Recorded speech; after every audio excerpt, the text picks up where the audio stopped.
روزانہ افغانستان پاکستان سے اسمگل ہو کے جا رہے ہیں۔ میڈیا کی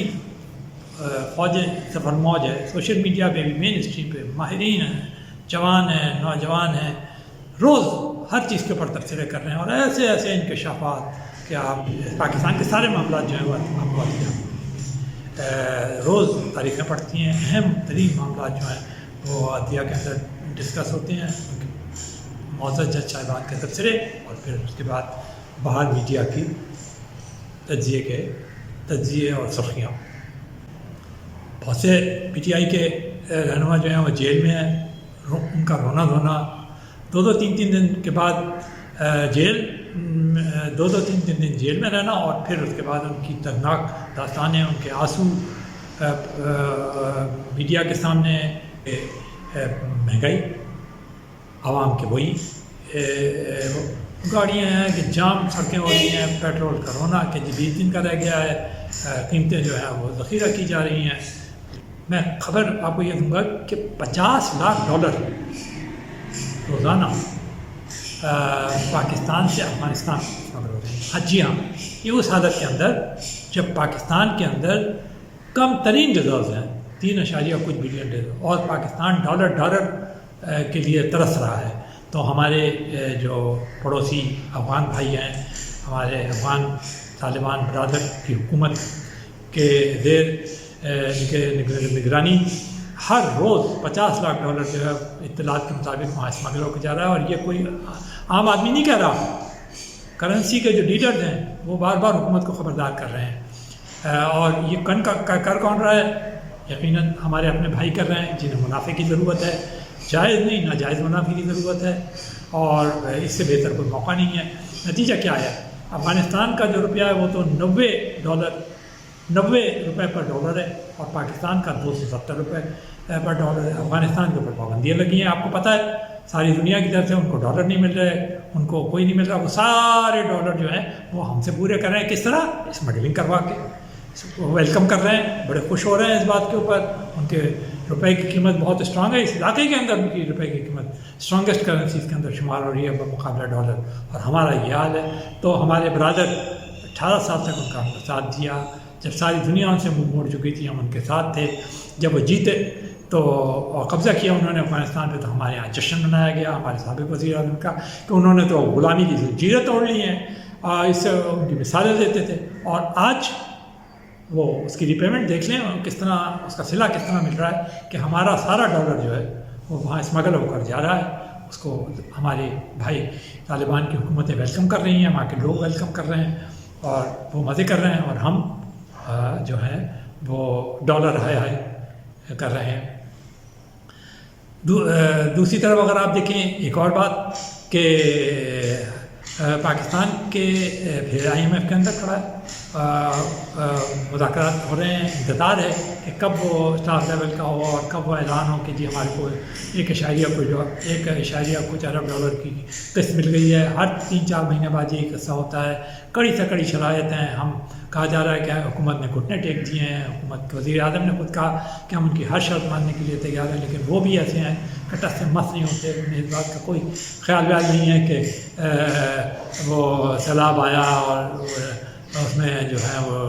2.5-3 کروڑ آدمی بے گھر ہو گئے۔ اب وہ تو کہتے ہیں جی یہ مانیں، یہ کریں، وہ کریں، پھر ہماری اپنی غلطی ہیں کہ ہم خود قرضے لیتے ہیں، اپنے لیلوں میں خرچ کر دیتے ہیں، مزے کرتے ہیں، گاڑیاں لیتے ہیں، ادھر ادھر پھرتے ہیں،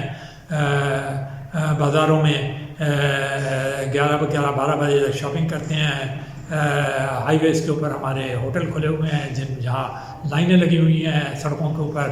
ہوٹل کھل گئے ہیں، چلنے کی جگہ نہیں ہے، ٹریفک جام ہو رہے ہیں، کہتے ہیں تیل نہیں ہے، 20 دن کا رہ گیا، ذخیرہ اندوزی ہو رہی ہے، اس کی قیمتیں دگنی ہو رہی ہیں، لوگ پریشان ہیں، لیکن ٹریفک جام، زیادہ سے زیادہ گاڑیاں ہیں، ایک سے ایک گاڑی 70 لاکھ کی، 40-50 لاکھ کی گاڑی تو عام ہے، 70 لاکھ کی، 1-1 کروڑ کی گاڑیاں جو ہیں وہ ہر 4-5ویں گھر کے آگے کھڑی ہے۔ یہ ہماری غربت کا عالم ہے، تو اگر ہم امیر ہو جائیں تو کیا ہوگا، یہ سوچنے کی بات ہے۔ پھر پاکستان کے تقریباً تمام معاملات جو ہیں، ملکی معاملات جو قومی معاملات جو ہیں، وہ آپ کو اعلیٰ عدلیہ میں مقدمات کی شکل میں ملیں گے۔ کوئی معاملہ الیکشن کا معاملہ ہے، کب ہونا ہے، اعلیٰ عدلیہ، اسمبلیاں تحریر ہونی ہے، اعلیٰ عدلیہ کے اندر وہ قومی اسمبلی کے ممبروں نے استعفیٰ دے دیا، اب وہ واپس آنا چاہتے ہیں عدلیہ کے اندر، اور نیب کا قوانین عدلیہ میں مقدمہ تاریخوں پہ تاریخیں پڑتی ہیں، وہ بحث ہوتی ہے، بڑے بڑے تمام اعلیٰ جو ہمارے وکلاء ہیں، نامور وکلاء، نام ان کے ازبر ہو گئے ہیں، اور وہ آرٹیکلس پہ آرٹیکلس کرتے ہیں، وہ آرٹیکلس بھی اب ازبر ہو گئے ہیں، اور وہ ان کی بحث جو ہے وہ 6 صفحوں میں آتی ہے۔ پھر اس کے بعد ہمارے اعلیٰ معزز جج صاحبان ہیں جن کا ہمارے کو بہت احترام ہے، وہ اپنے آبزرویشن دیتے ہیں، وہ پھر 6 سرخیوں کے اندر آتی ہے، بلکہ یہاں تک نوبت آ گئی ہے کہ اتنے اس طرح کے تبصرے یوٹیوبس کے اوپر آتے ہیں کہ یوں محسوس ہوتا ہے کہ شاید فیصلہ آ گیا، حالانکہ ابھی مقدمہ چل رہا ہوتا ہے اور سب کچھ ہو گیا، لیکن معلوم ہوتا ہے کہ نہیں، ابھی تو اس کی شروعات ہے۔ ایک اور اسی سے کنیکٹڈ اگر آپ دیکھیں کہ جو ہماری پاکستان تحریک انصاف سابق اقتدار میں جماعت، وہ اس کے جو لیڈران ہیں وہ جیل ہوا کہ 2-2 3-3 4-4 دن جیل جاتے ہیں، اس کے بعد ان کی ضمانتیں ہو جاتی ہیں، اتنی جلدی ضمانتیں شاید ہی کسی اور جماعت کے لیڈروں کی ہوئی ہو، کیونکہ نون لیگ کے جو لیڈر تھے ان کا تو جیسے نواز شریف صاحب ہیں، ان کی ابھی تک ضمانت نہیں ہوئی، شاہد خاقان عباسی صاحب ہیں، وہ کوئی 1.5-2 سال جیل میں رہے، اسی طرح رانا ثناء اللہ وہ سال کے قریب جیل میں رہے، اور مریم نواز ہیں وہ سال کے قریب جیل میں رہیں، لیکن اور دوسرے لیڈر ہم بھول جائیں گے ان کے نام، اور دوسرے پارٹیوں کے بھی، لیکن ایسا رقت امیز یعنی جو وہ داستان سننا پڑتی ہے دیر کی 2-3 دن کی، یہ جو تحریک انصاف کے لیڈر رہتے ہیں، اور بڑے بڑے لیڈر، بڑے بڑے نام ہیں اس کے اندر، وہ آ کر ایسا رقت امیز داستانیں سناتے ہیں ان 2-3 دنوں کی کہ وہ تو خود روتے ہی ہیں، اور ان کے تو آنسو بہہ ہی رہے ہوتے ہیں جو ساری دنیا دیکھتی ہے، اور وہ کلپس بھی وائرل ہو رہے ہیں، لیکن جو دیکھنے والے ہوتے ہیں وہ بھی آتیدہ ہو جاتے ہیں کہ بیچارے 2-3 دن اور اس کے بعد رہے جیل کے اندر بڑی سختی برداشت کی۔ حالانکہ ایک زمانے میں اسی ملک میں یہ بات کہی جاتی تھی کہ وہ سیاسی لیڈر ہی کیا جو جیل میں نہ گیا ہو۔ اچھا، خود شیخ رشید صاحب جو کہ بہت ہی وکل آدمی تھے، ہر چیز پہ تبصرہ کیا کرتے تھے، گیٹ نمبر 4 کے تبصرے سے متعلق ان کے تبصرے بڑے مشہور تھے، ہر بار بتایا کرتے تھے کہ 15 دن بعد کیا ہونے والا ہے، 20 دن بعد کیا ہونے والا ہے، اگلی جمعرات کو کیا ہوگا، عید کے بعد کیا ہوگا، ہر وقت یعنی پیش گوئیاں کرتے ہیں۔ بڑے بڑے نجومی ان کے آگے پانی بھرنے لگے تھے۔ وہ جیل گئے تو وہ کبھی وہ پولیس والے سے گلے لگ کے رو رہے ہوتے ہیں، کبھی وہ اور دوسرے اس پہ رو رہے ہوتے ہیں۔ اسی طرح شہباز گل صاحب ہیں، وہ اپنی جو زبان ہے، خاص طور پہ بد اخلاقی کی زبان، ان کے جو انداز گفتگو وہ ایسا تھا کہ اپنے گھر والوں کے ساتھ بیٹھ کے دیکھنا ناممکن تھا۔ وہ بھی اب